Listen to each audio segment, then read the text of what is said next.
David Fay. I'm Reed Snyderman. I'm Mike Curran. I'm Wheeler Rudolph. And I'm Flynn George. Slacklining is the art of balance. It's an act of balance, but at the same time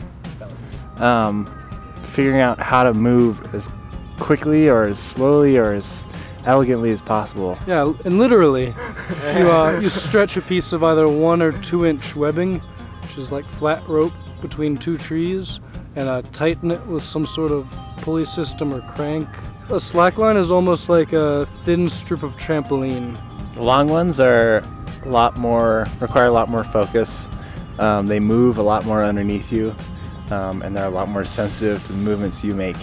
So it takes a lot of concentration. You have to dominate the line. You have to dominate the line, or you could be a flow master like Dave over here. He's our flow master. And what is flow in the terms of slacklining? It's when you just let any little movement from the line or from yourself happen and maintain your balance and just flow with it and keep going. You never jerk, you never have to stop, you never get stuck up, you just flow through it.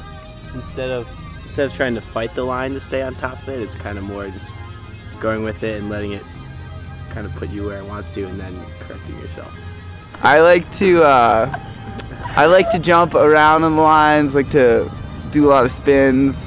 I like to jump off of them and do all sorts of tricks. I like being in the air. I like to do things in the air. I like the longer, higher lines as well.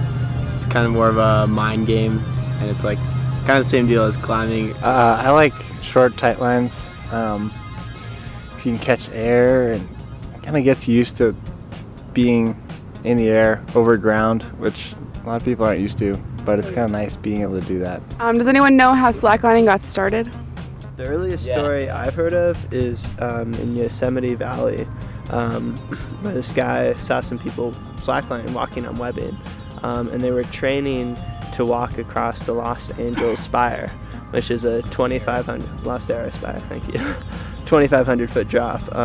They were gonna walk across it on steel cables, but were training with webbing, and somebody saw it, thought it looked cool, picked it up, and came back a couple years and walked across Los Angeles Spire on a slackline. What is the point of slacklining? Some people do it for balance training for sports like climbing or surfing, but it's also just a good time and good way to meet new people. Is it kind of similar to hacky sack? Like there's no winner or loser? Oh, no. There's a defined winner. But what makes a good slackliner? Just to not worry about falling and don't be scared of the line. Just go for it.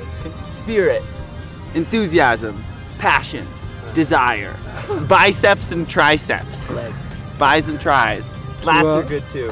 An intricate understanding of physics helps. Yes.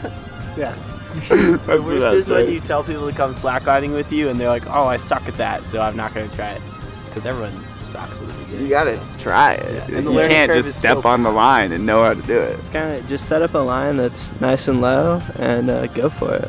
And you improve little by little, very quickly. You can get something in a day, a new trick if you're starting it out. You can have it by the end of the day, and it's very satisfying. For some people that works. Yeah. The person who was just talking. At least just have a grip of it. Like, maybe not be able to do it consistently.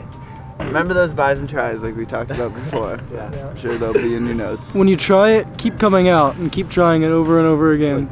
Don't just come out one day and decide you can't do it, because you can improve a lot in a week.